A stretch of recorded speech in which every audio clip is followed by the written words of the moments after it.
Hey, this is Stuchu, and this video is just me asking Volamel questions because I had some uh, things I wanted answered about Overwatch. And he is an Overwatch expert, somebody who has written about Overwatch, does content for the game, and has followed it for a long period of time. And so I guess I'll start off with some simple things. First, what did you think of the playoffs of Stage 1? So the playoffs of stage one were, relatively surprising if, we look at the kind of broader scope of approaching it from the beginning of the stage one, the inaugural season, and looking at some of the kind of narratives that we were going into this with. Mm-hmm. Nobody really could have expected Boston to be as good as they were. They kind of were the big surprise. And for my money, I've kind of had them going into the playoffs over Houston, Right. which they did end up dropping in a close series, but Houston did clutch that out. We've known Linkser has been quite the talent for some time. Mm-hmm. Muma and Coolmat have been, quite a stellar tank lineup, one of the best in the West, if not, top in the world, I would say. Yeah. And the FNR GFE core has really been solid. So I think that it's not necessarily too surprising that they were in the playoffs, but they had quite the barn burner. And then we went into London Outlaws, I believe. Yeah, London Outlaws was semifinal. Yeah, that one was a little bit more one-sided. I think a lot of people kind of went into that with that expectation. London did put up a fight, and hats off to them. They're world-class talent, and they'll continue to grow. Yeah. But so far, just seems that they're just a little bit below what New York and London proved to be. Mm-hmm. And then our grand finals ended up being New York and London. Yeah. And going into it, you had to kind of give the edge to New York because they played, finishing out the regular season. They played in the earlier on in the day. Mm-hmm. And they looked crisp. They looked really good. Jonak was doing really well. But as the series kind of went on, it just slowly started to degrade, and comms started to fall apart, and it kind of eluded and kind of harkened back in almost like kind of a poem fashion almost, where the luxury watch blue team tended to kind of like fall down and not choke, but like crumble under the pressure. It felt like that's what happened in New York. Yeah. I will say there's like something weird about the way the playoffs work, because the maps are different. The play modes are different. So when I had New York winning this stage, I didn't know the playoffs maps were going to be different, because my whole theory about New York being the best team was actually predicated on them always winning control. Because if you win 2 out of the 5 maps, then you only need 1 of the other 3, and then there's a series, right? Exactly, yeah. Right, so, but if I had known that the control wasn't in there, maybe I would have favored a bunch of other teams against New York, because they only get one like instant win, kind of, and even like control is kind of iffy. All right, just curious how you saw that, but London did win, and they are the Royal Roaders, and I guess I'll explain that term. The Royal Road is when rookie enters their first season of OGN, and then they walk all the way to the title and win the entire thing. And in Overwatch, in that case, you'd have to have all rookies, including your main roster and your bench, and that's what they basically did with GC Busan. Yep, GC Busan was the kind of Royal Roader in Apex Season 4. They came up as a kind of, it's the term that everybody uses, and it kind of succinctly applies to them. They were forgettable, Yeah. I think Wolf mentioned it on a podcast once that, he was speaking to some of the Korean commentators or maybe some of the Korean community members, and they GC Busan didn't look that amazing coming out of the amateur scene, and they took the tournament pretty convincingly, I would say. Yeah. And the Royal Road is... It's like I guess you call it a warning shot to the world, in a sense. Definitely. Because many of the Royal Roaders in the past, in previous games, Flash, Life, there's quite a few of them, but basically anybody who has walked this Royal Road has generally been gone on to be an all-time great. So in that sense, it's not that surprising London Spitfire made it this far.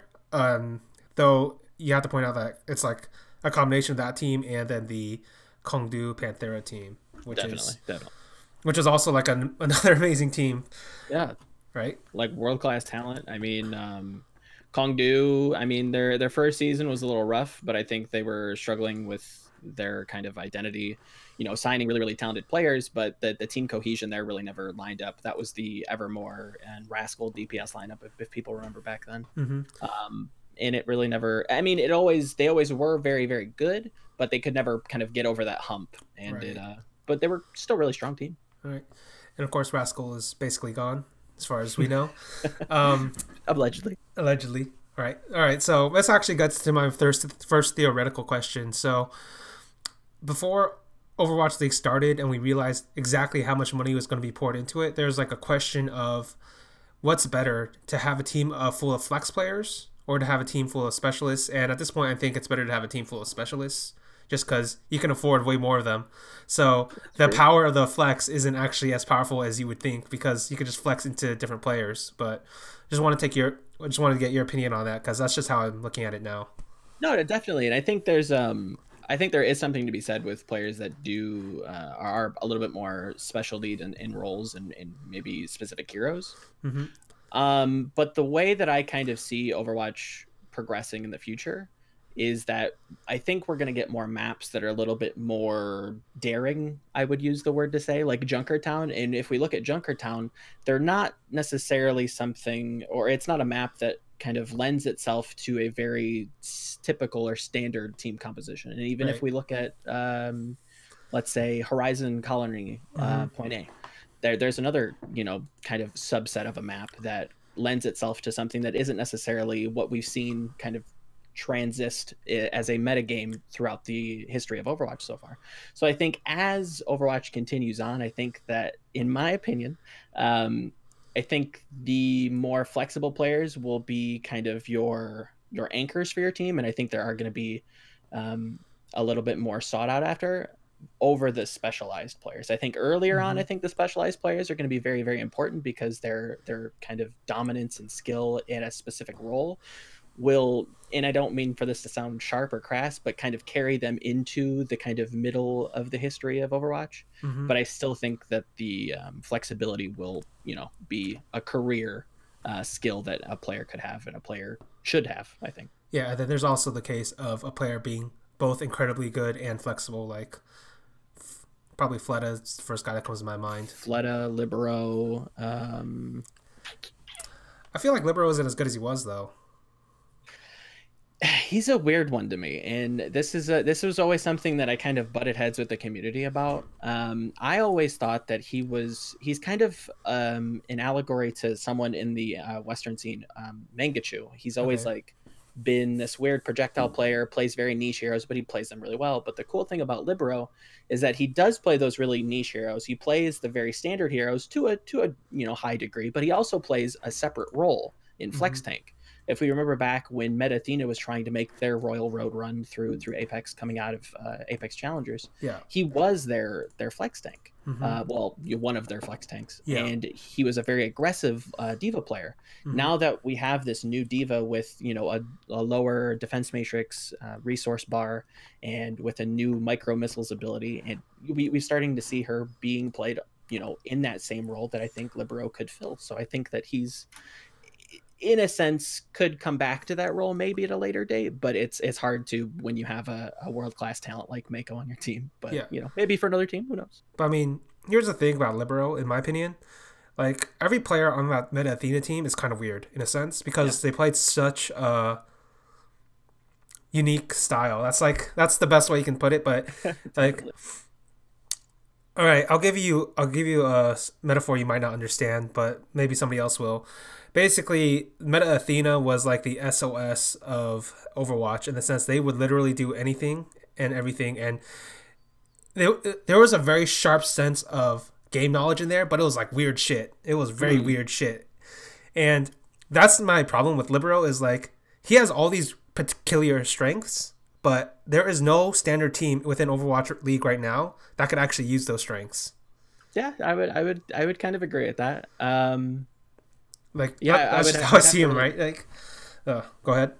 No, I would really have to think about where, if he was to be on another team, maybe to fill some sort of, role gap within a team. It would take me a minute to kind of figure that out. It would be interesting to see him um, on another team, I think, at least for me personally, because I think that he does lend himself to a lot of very interesting and kind of Rascal like strategies where, Hmm. London wanted to bring out Rascal, it seemed like, um, when they wanted to kind of throw an opponent a curveball. But I think that both of those players, Libero and Rascal, do have a very standard line that is a little bit or very above average, I would say. But Okay. yeah, I would kind of agree with you.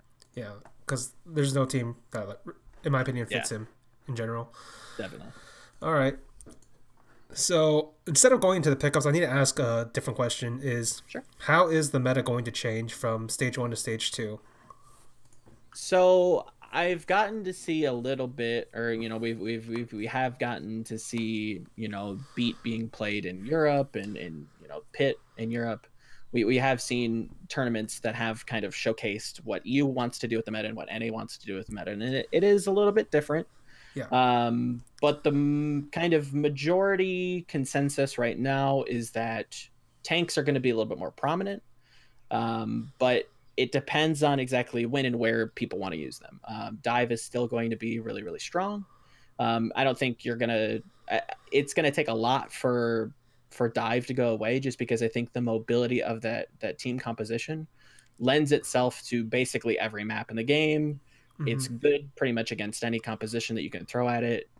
It's kind of like my standard build order. If I was to kind of give a StarCraft 2 analogy, it's a very standard, All right. very economic kind of build order, It's right? all right. I'll explain it. Basically, it's against Zerg in the old days. It would be the Marine Medevac Marauder style, and the reason you call it that is because it it gives you a baseline of execution, but more importantly, it always gives you the mobility to counter anything that's going to happen to you.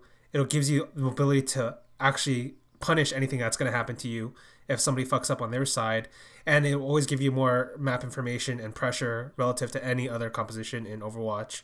It's actually why I think like Tracer and Genji will always be like the best heroes unless they really fucking nerf the numbers. Yep, yep, yep, yep. I 100% agree with that. If you have a hero ability like Genji where you can reset on kills, while also being able to double jump, wall climb, reflect abilities, which is a very understated kind Mm-hmm. of skill that Genji has. Yeah. Tracer, again, you would need to really tone her down or gut those two heroes to really see them kind of dissipate in the meta. Mm-hmm.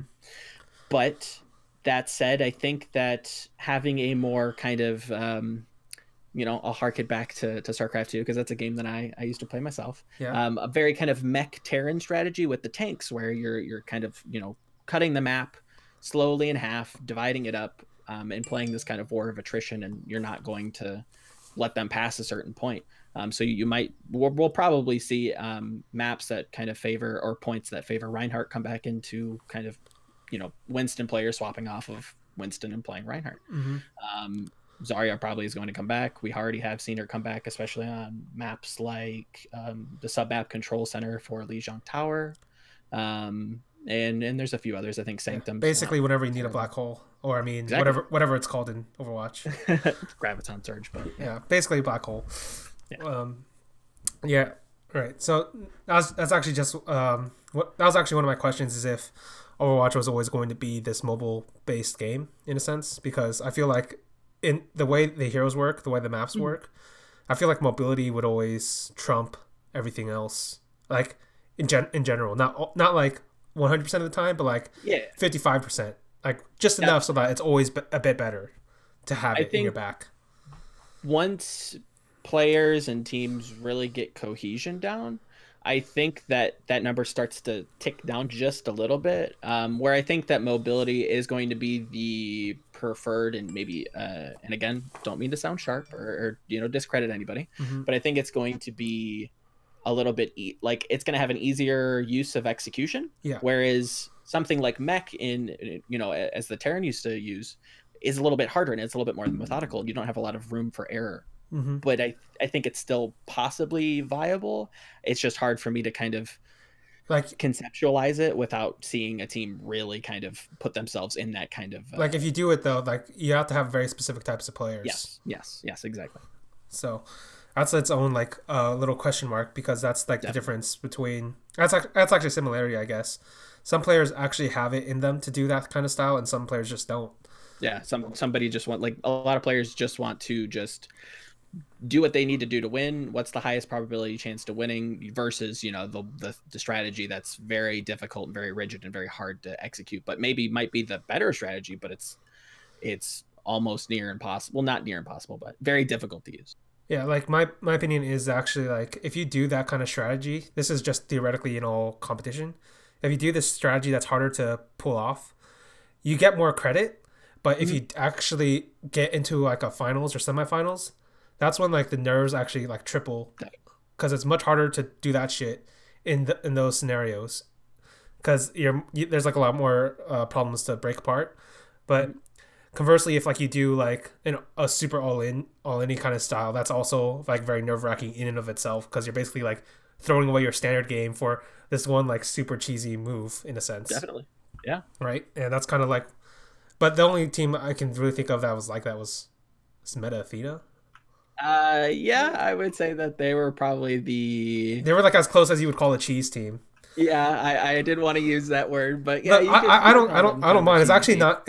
It's only like a negative connotation if you take it as negative connotation.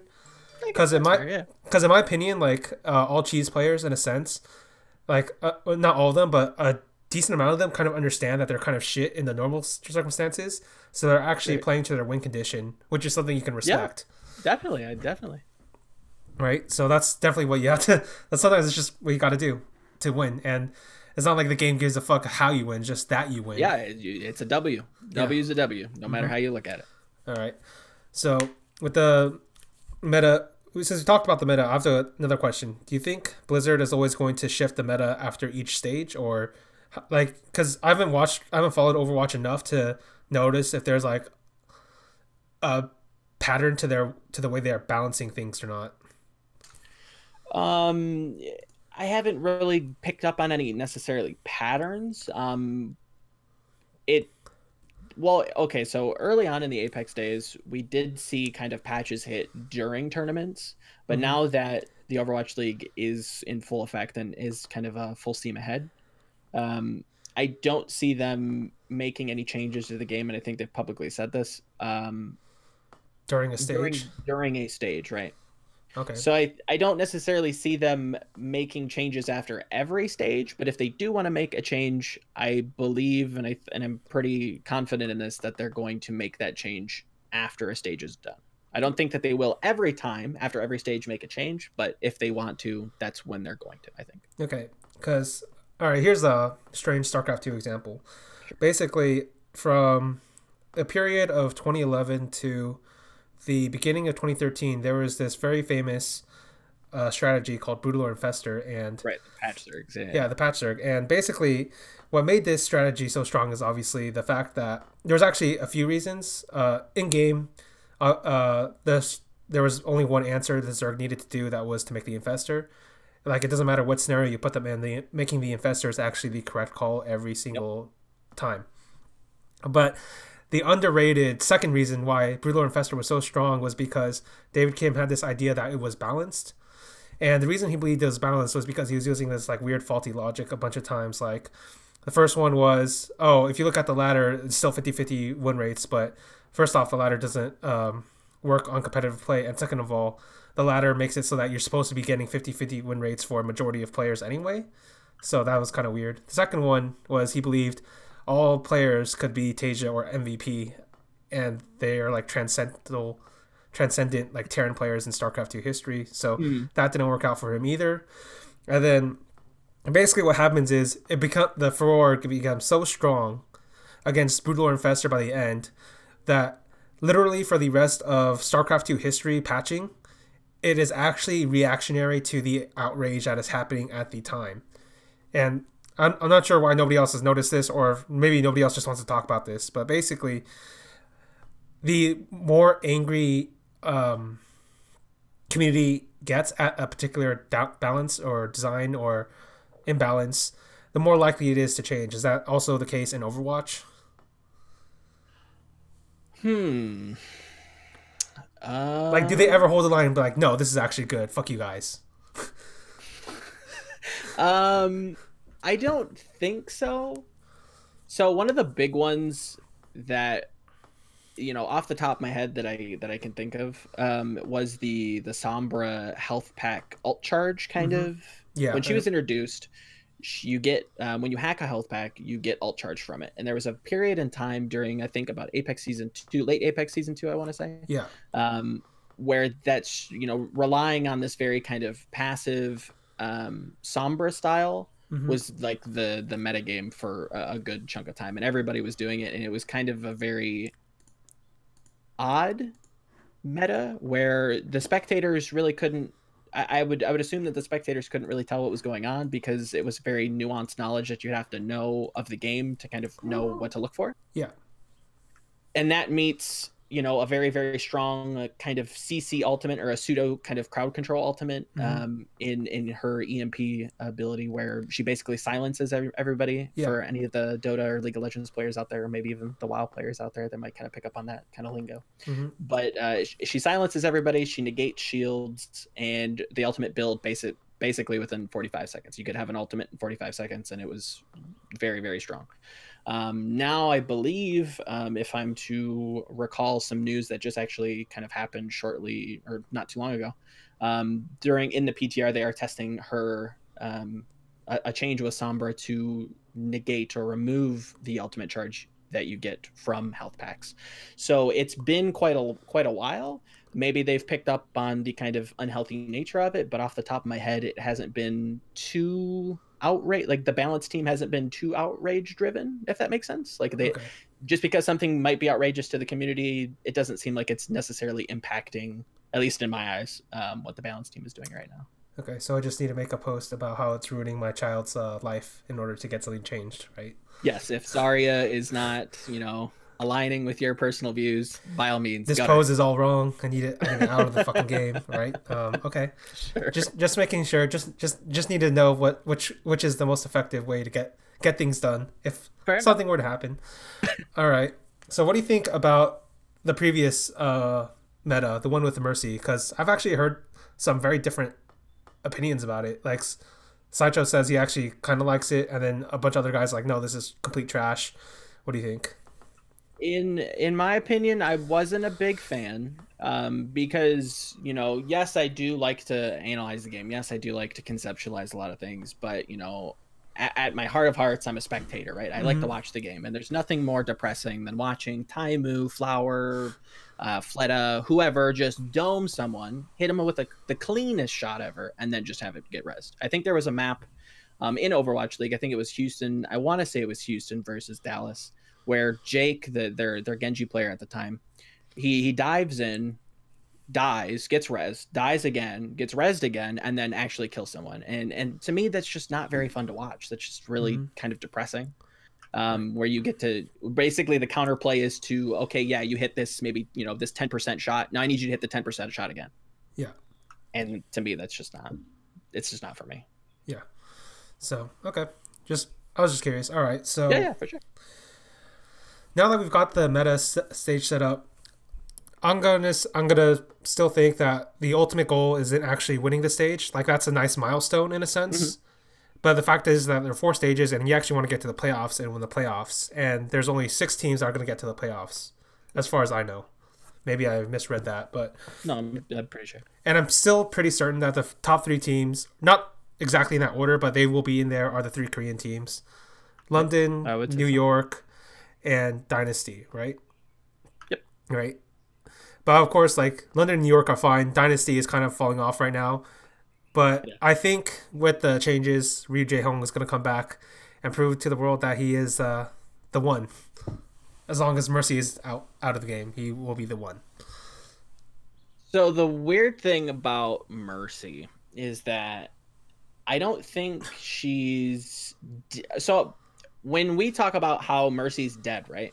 Yeah. I don't necessarily think she's going to not be played because I think there's some very kind of interesting and niche strategies where she can work. The impact of her damage boost is something that we can't really ignore. Yeah. So having like a boosted Widow strategy, having a boosted Joe Knox maybe strategy. Junkrat. Sure. I mean, if you have the If Lord you and have Savior Joe Jonak, Knox, yes, I yeah, think that's exactly. completely viable, right? So if you have a player like that, maybe on certain maps you could see Mercy be played. To with her changes obviously being in place. Mm-hmm. But yes, outside of the fact that I don't think Mercy's completely dead, will she be toned down in terms of pick rate? 100%. But yes, I think that Jae-Hong and Toby and whoever else that Seoul may or may not be picking up will have a beautiful time on heroes that they've been playing for a long time, and perhaps we'll see them play new heroes like Moira. All right. So here's my question: Is it time to let Miro out? Time to put him down? Time to let the monkey go to retirement? I don't. I wouldn't say retirement because I think he's really talented. I just don't know. So It's not like he's gonna re-innovate Winston. Like that's why he was so good to begin not. with. That's true. Like, is he gonna do that again? No, I don't think he'll be able to kind of re-innovate Winston. But I think the biggest crux of whether or not Miro kind of survives in the Overwatch League is going to be his Reinhardt play, Okay. because that was a big weakness that Lunatic High had way back when in the kind of season 1 season 2 transition, where there was some drama in Lunatic High. He was kind of forced to be pushed onto the main tank role. Yeah. And at the time it was a Reinhardt meta, and he was just a very glaring weakness on Rein. Yeah.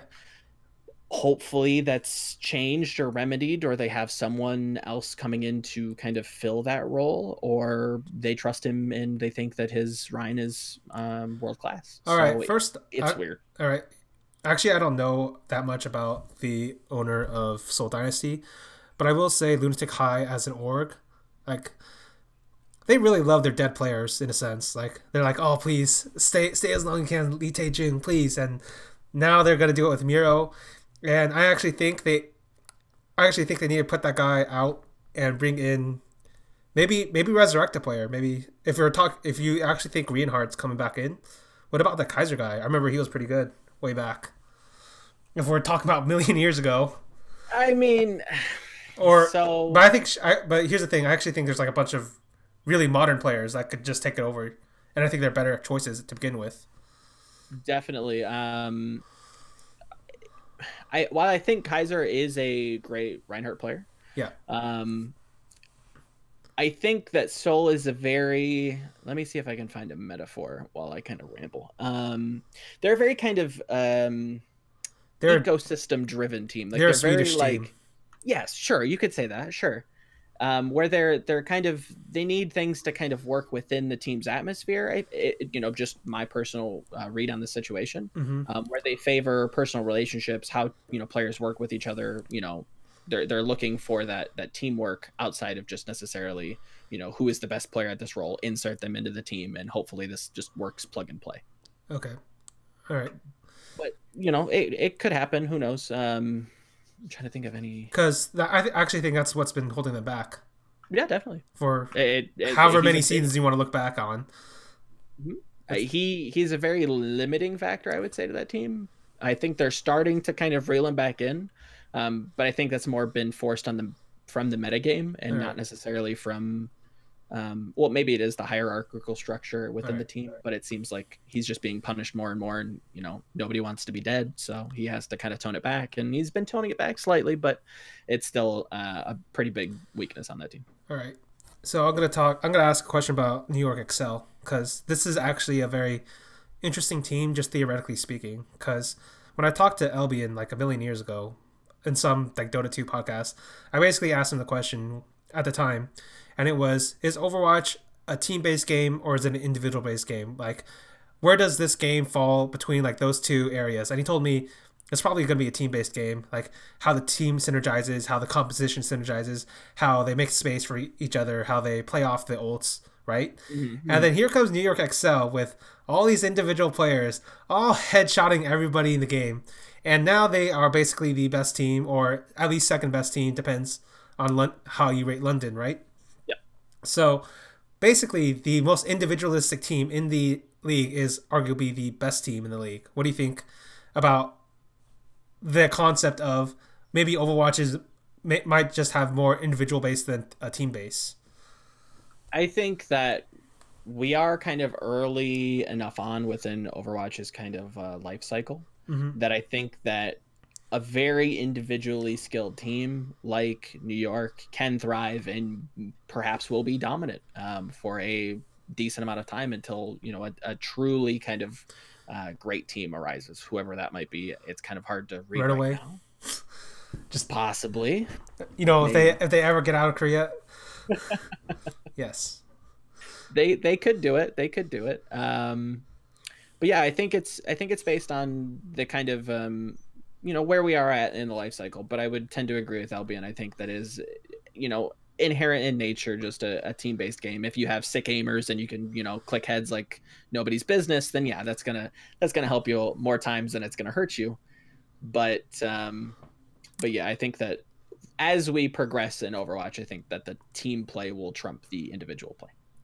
But on the other hand, you get Jonak with Zenyatta boosted and headshotting people. Jonak for me is a double edged sword. He looked great in the finals up until I think it was about Numbani where the support line for New York just started to crumble, and I feel like he's just this giant double edged. He's also a rookie. That's true. That's true. This is like his what 30th I think game that or something ridiculous. yeah, this is his first kind of. I think he was like on some very fringe Korean teams and like the tier two. Yeah, Tier I teams. look back. Nobody had ever seen him play in an official match. Basically, Nope. I've never heard of him. When I heard that he was being signed to the New York team, I was like, who? And then people were like bigging him up, and I'm like, yeah, no, I can't really say much on him because I've never seen him play before. I need that prior to kind of base something off of, and if I've never seen him play, I can't look at his stream and go, okay, cool, he plays competitive really well. Like that doesn't do it for me. I don't know. but as it turned out, if you just set it up so it looks like it's competitive, If you can replicate the chaotic nature of ranked ladder, then yes, he'll shine like the best. yeah, Of they, them. they basically built like the entire team actually looks like a shrine to Jonak in a sense. Yeah, The way they've yeah, built yeah. it, right? And it works. It works. Mm-hmm. You damage boost him, you let him, give him the resources he needs, and he's gonna dominate. Yeah, and on another role, that's another one of those heroes that are players that really kind of was very that shone very bright. I don't know how else to say that. In the finals when he was playing Roadhog, we've seen him on Zen. It looked great. We've seen him a little bit on Ana on maps like Nimbani, where he's hit some really cool, really clutch sleep darts, some really nice biotic grenades, and he's looked very good on the Ana. But it's with a lower amounts of playtime. And it's like surprise. I also have a Roadhog. Exactly. Surprise. I have got this nasty Roadhog throwing hooks all over the place. I think his hook accuracy was out of this world. Captain Planet, if you're out there, you can quote me on, you can back me up on that, I'm sure. But yeah, he's nuts. And I think that he's not going to go anywhere anytime soon. Right. Okay. So speaking of people who are very good at clicking heads, New York Excel, there's this guy named Pine who actually convinced me Control was a good map to watch because with what happens with Pine in a Mercy meta is he actually hits that 10% shot like 3 times in a row. He doesn't matter how many times it takes him, he's gonna hit that shot. And so now we have a question of this is actually a theoretical question because obviously Pine has shown that there's going to be players that have extreme specialties in their playstyle Sure. that make them significantly more successful on certain types of play modes. Mm-hmm. So looking at Overwatch League as a whole, is there any other players going to be like Pine, where it's like I'm going to dominate this kind of play mode, A specific. or even in specific map? Because like in Pine's case, he's way better on like Ilios than he is on the other one. So the only other kind of fringe example I could say on that would be Fleta in like the far 1v1s, where if there is a map that's going to be very far dominant, like a Eichenwald Point A, like some of the Oasis subtypes or submaps, he's probably the only other person I would say really is that kind of colorful, in the sense that his color is very bold, and this is what he likes to do, and this is what he's very good at, and Yeah, this is but like in his skill case, set. his like tank line will die before he kills everybody, so That's true. That's true. But he'll get the 1v1 down. You know, he'll get the he'll 1v1, yes. And in a world where like his team could survive that long, that'd be great. But it would be fantastic. It is Please, this world. yeah, fortunately. Yeah, it's actually kind of funny in a way. Fleta left what was it, Flash Lux, and now he has come to Dynasty where he's actually just on a higher level of Flash Lux in a sense. I wouldn't go that. I wouldn't go that far yet, yeah. But in a sense. I said in a sense, not completely. That's true. That's true. You know, right? He is kind of the solo threat there, especially on this last meta. You know, the support line didn't know really what to do with this Mercy pick. They were bopping it back and forth. They were still trying to figure things out. It felt like when they threw in Guido, it was kind of a mishmash of a lot of things, and he was like the anchor for that team. You know, you put him in, he's gonna do great. Yeah. All right. So this actually gets me to another theoretical point I was going to ask. When we talk about the MVP of the league, obviously it can't just be the guy who's on the best team and was the best player on that team. There's a reason like it's called the best teams, because all the entire whole is greater than some of its parts. So that doesn't necessarily mean that player was the best player in the league, right? But there's also the sense of the meta. And the meta for stage 1, I'd say, was like the Mercy Zenyatta meta. And in that sense, Jonak was by far the best. But he didn't have all the shit that was going down with Fleta. So here's my question. Can Fleta be the MVP in a meta that is against him in a team that's worse? So to kind of step back from the question for a moment, if you will. All right. So I think Mercy lends itself to having a strong Pharah player, and we've seen Pharah kind of in the later half of stage 1 become very, very prominent, with Boston, you know, with Dreamcaster being very good on Pharah, Libero kind of coming back to his Pharah roots, Rascal being played in the final as Pharah. You know, Pharah is starting to become more and more popular as teams continue to play her, and as the Mercy meta continued on. So I think that while, yes, his team didn't necessarily benefit from the Mercy meta, I think he very much benefited from the Mercy meta. But he had a worse Mercy to play with. Exactly, but his Pharah was probably the best in the league. He hit, you know, I think his accuracy was around 26 to 24%. You know, direct hit accuracy, absolutely, you know, smashing everybody else. Best in the league. His Widow, which, you know, in a very niche sense, can kind of be paired up with Mercy in some maps. So I think that definitely helped him. But now to dive into the question, for me, I would say, yeah, I think he could be.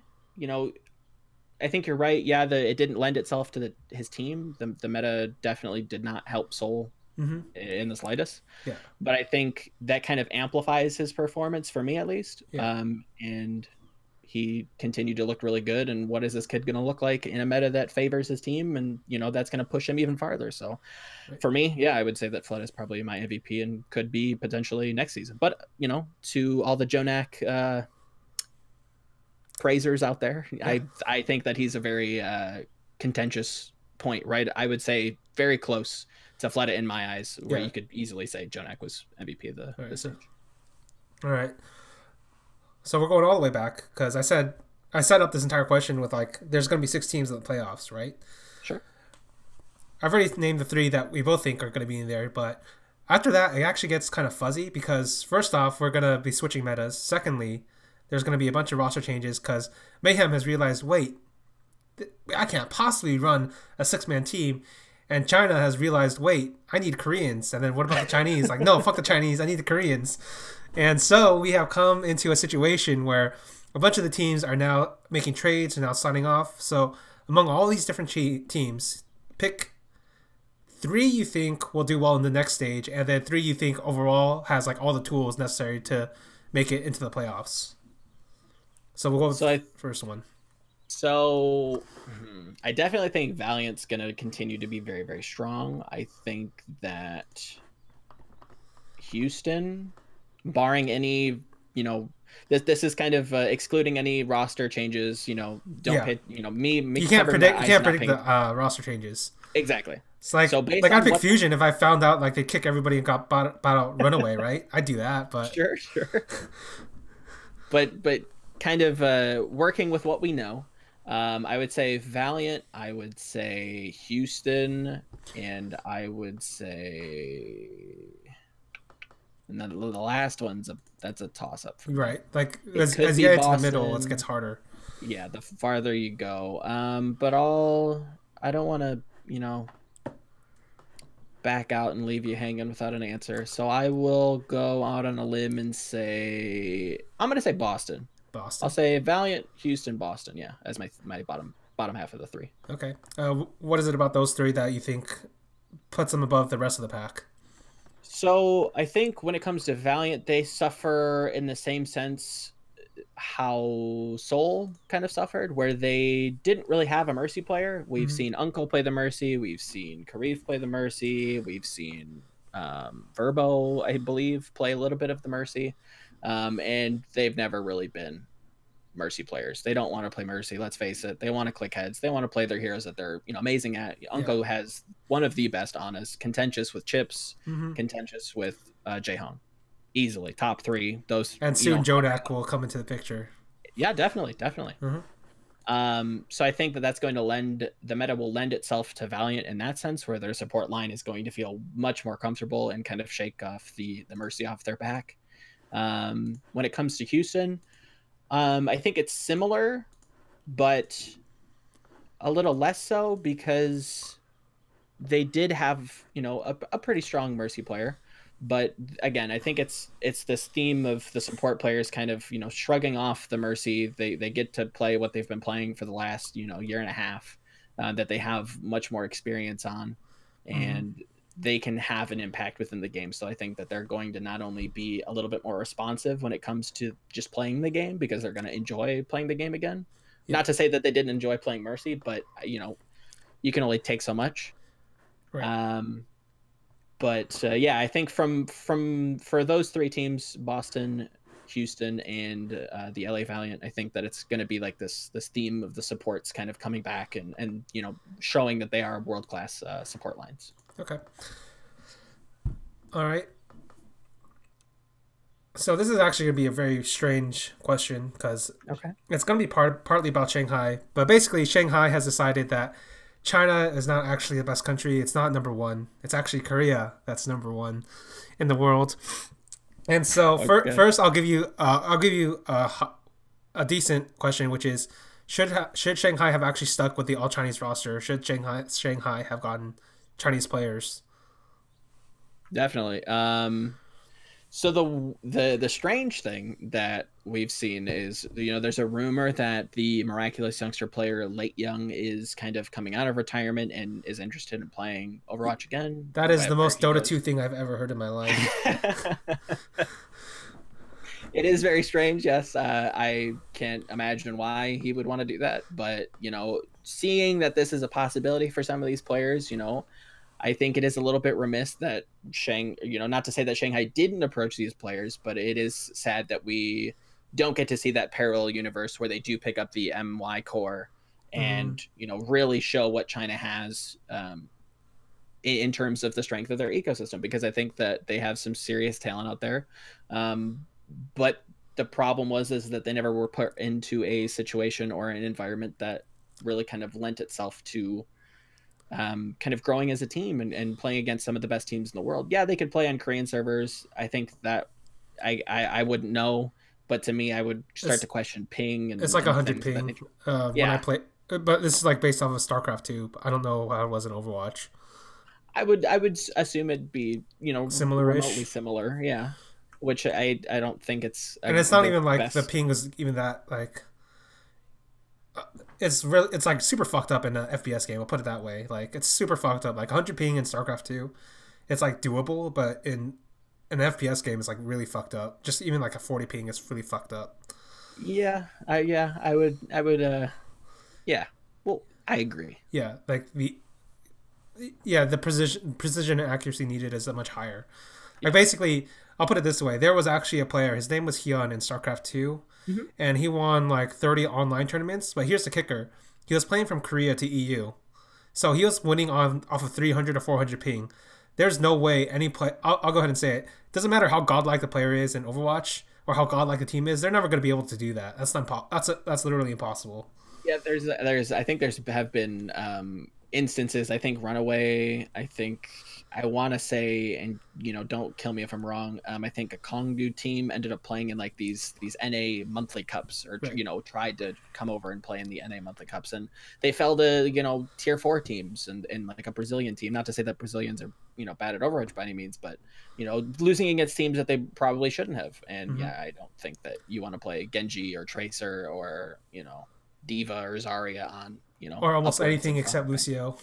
Sure, or Mercy. Yeah. Yeah, I wouldn't want to do that. I wouldn't want to wish that on anyone. Yeah. So here's another question I have. Okay. Was Miraculous Youngster really the one? Because everybody's going on and on like, these were the guys. These were the ones who should have saved us. They were the chosen ones. Were they the chosen ones? I think that they make up a large majority of the chosen ones. I think there are a few players, just off the top of my head, I want to say like Eileen. I'm not sure on his age though. But he's a name that has always been thrown around, and I'm sure I could come up with a few more, but they're just not coming to me right now. And then it's like the majority of what MY was, and unfortunately is not now anymore. Mm-hmm. But yeah, they played a very not individualistic. I would say very like they would play their style, right? I don't know, you could kind of Like the Chinese always play their style in a sense. that's Every true. game. Very yeah, they do what they think is best. Yeah. And for them, it was very odd hero picks that No, it's not actually what they think is best. It's actually what they think is the most fun. It's okay. There's a very slight difference there. But like, Is that something that happens in like Dota a lot? Because I'm not super familiar. well, in Dota, yeah, in Dota they're very stubborn. Oh. Basically, they're very smart, but they're very stubborn in a sense. So if they get into a situation where if they get into like these weird situations, sometimes they will just like default to their own. They'll almost always default to their own style. Yeah, I would say that applies pretty well. Like until they actually start getting their ass kicked, do they start changing? Basically, that was the thing with MY is that they struggled, but they always like played some sort of odd style. I mean, yeah, they played the meta, but they always had their own kind of interesting, strange take on things, and it just kind of worked. There was no real reason why. Maybe it was they threw their enemies off kilter. Maybe they were just actually that good. Maybe it's a mixture of both. It's really hard for me to read because it is kind of difficult to find Chinese VODs, believe it or not. But, and there's also like a pretty low sample size.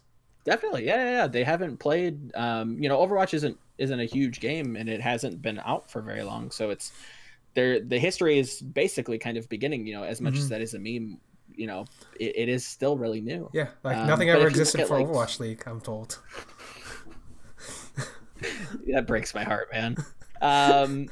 But if you look at something like Soul Cup, where you see MY running around with Reapers and Reinhardts in a meta where Genji, Tracer, Winston, Diva was like the kind of norm, and like it was ironcladly the norm. Mm-hmm. It kind of wraps them up very succinctly with a nice bow, and kind of is a very nice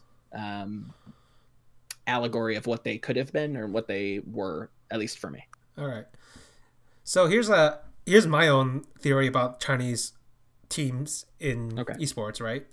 They need basically because they're all like a little bit fucked in the head a bit when they play these games. Like, all right, I'll be fair. Everybody who has actually been a competitive player in an esport is a little bit fucked in the head. Oh yeah, you have to be. Right? Like I know, like, basically it takes something weird in your head to think to yourself, I want to play this game 10 to 12 hours a day every day for like 3 years just to get to the starting line. Like, just to get to the starting line. That doesn't actually mean you're good. That just means you got to the starting line, right? And so when you talk about these Chinese players, I always get the sense that they need a tyrant in a sense. They need a dictator. They need a guy who will literally like force the rest of the team to follow his style and follow his vision. That's usually he. And he gets this, and they get the entire team on board, and then they go. Because if they don't get that guy, they'll all go in separate fucking ways. And you kind of see this with the early parts of Shanghai, where like they literally have no clue what's going on, and like they kind of get it together more towards the end, but it's still very like disparate, basically. And so my problem with this all with a potential all Chinese roster is like, first off, we don't really have much information, but is there even a guy like that in Chinese Overwatch? That's something that I Like you have. wouldn't know, right? Nobody would know, Yeah, I wouldn't right? know.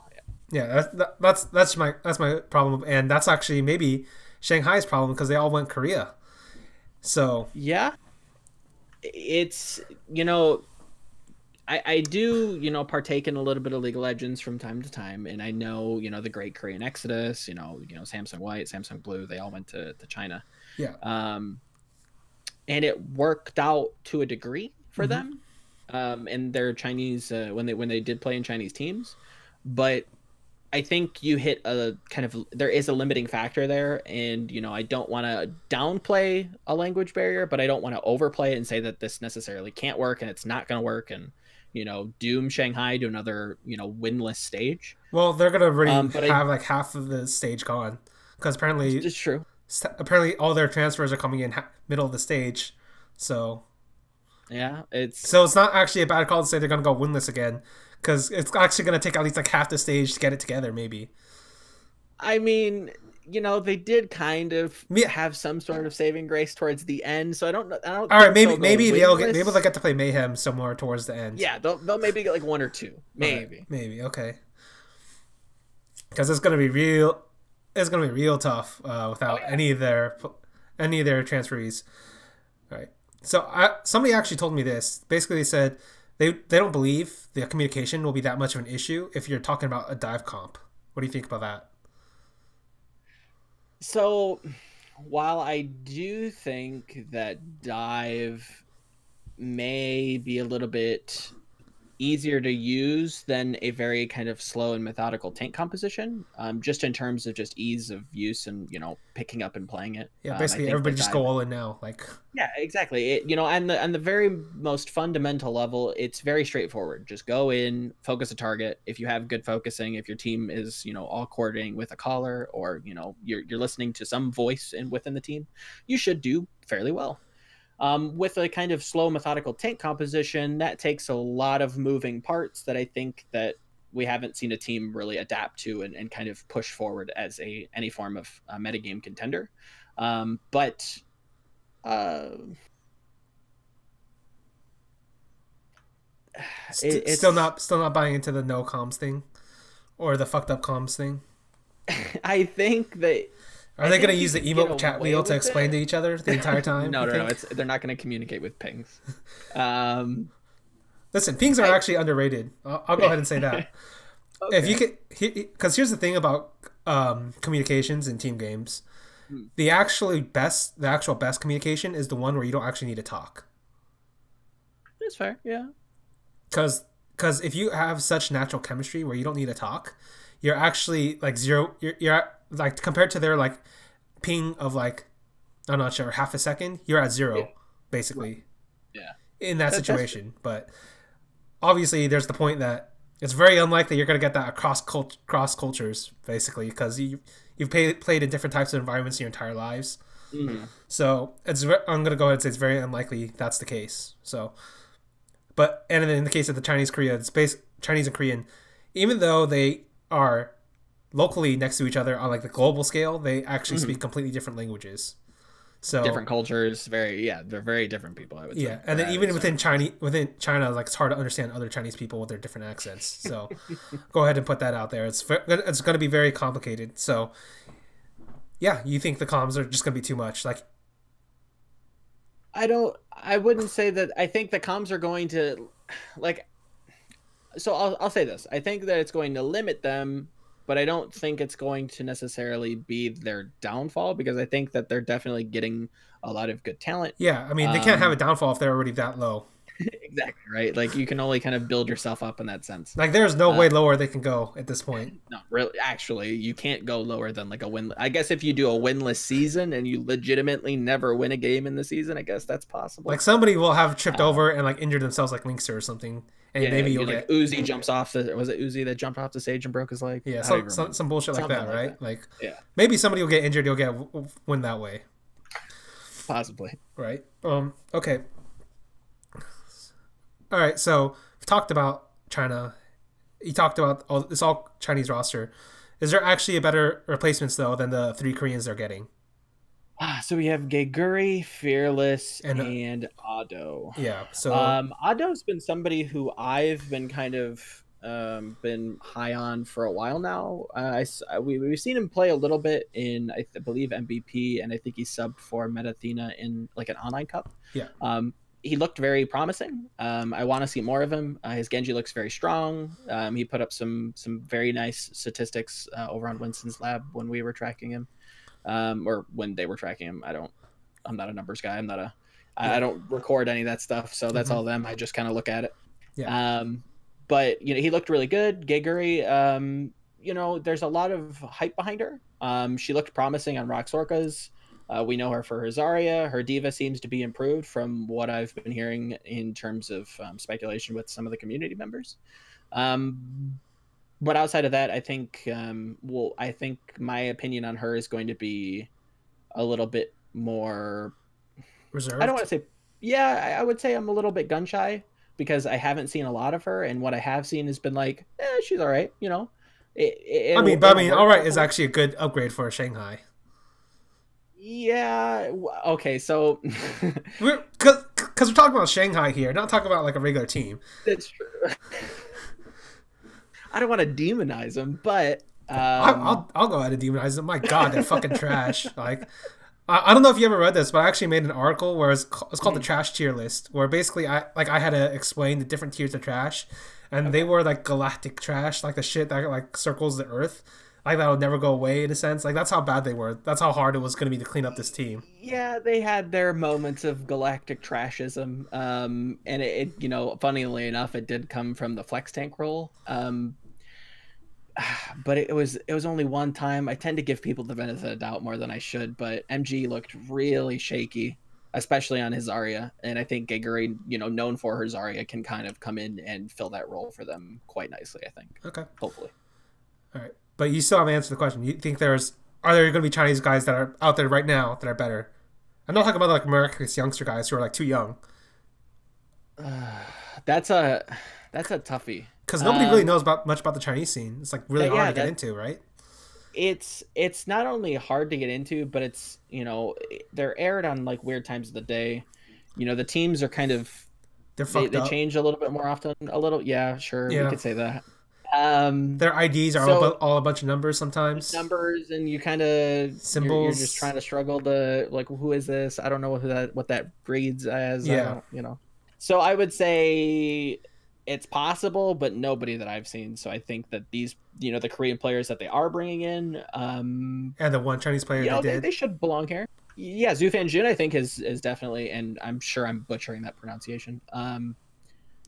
I think he was a great standout on MY, but again, it's MY. They're, like you said, they're the kind of chosen ones for the Chinese scene, so Right.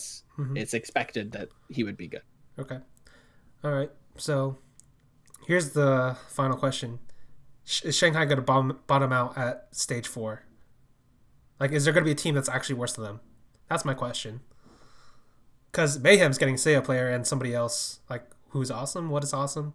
Some weird name Oh, like that. awesome guy. Yeah. Yeah. That's a toughie. That is a so again, we have to operate with what we know, Yeah. right? And we haven't seen these teams play yet. Yes. For our posterity, we haven't seen these teams play. We can only operate on big time speculation. Um, the weird part about Florida is that yes, they have problems. They have very clear, well, actually not clear at all. They have very talented players, and they have some sort of problem within the team that they can't seem to overcome, or they can't. But apparently they have a bunch of entrances. Bunch of Yeah. All right. But I don't think that adding more talent to the roster is going to solve that problem. Maybe these players are coming in to fill a role that is needed within the team that isn't necessarily based on or predicated on talent. Mm-hmm. But I would say, again, it's going to come down to a contentious battle between Florida and Shanghai. And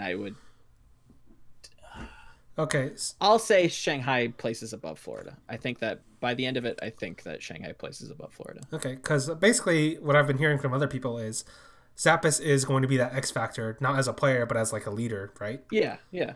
So basically, if Mayhem don't want to do worse than Shanghai, it's really going to be on Zappis to get this shit together. Okay. Definitely. All right.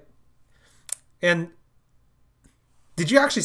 This is really funny. It's actually really fucked up. Did you actually see the comment from the Mayhem fan about why they like the team? It's actually the sickest burn I've ever seen in my life. No.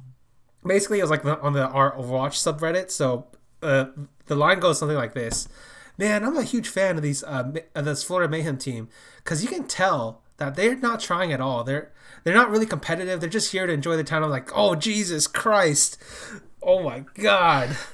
That was your fan, like, that was your fucking fan, toasted. like, Jesus. And that's the bad thing, or not necessarily a bad thing, but it's just like when your fans kind of are backhanded complimenting you in a way, it's bad. They don't even think of it as like a burn or like you're shitting on the team. But it's just like, oh yeah, I love these teams because they're not really trying hard and they're kind of your showmen in a way, right? And as players, like you're here to play and you're here to compete and you're here to like try to be the best in the world. And then your fans are telling you like, oh yeah, you're a great performer. And you're like, what does that even mean? Right? Come on, that stings a little. Yeah, a little bit. Yeah. Okay. All right. I think those are all the questions I've had for this one. All right. Probably do this again sometime when I have more questions. Sure. Yeah. All right. You have any shout outs? Thanks for everybody who reads my stuff. Follow my Twitter if you want to read it. Don't if you don't, I guess. Yeah. And thanks for Stu for having me on. It's been a pleasure talking to you. All right. See you later. Take care.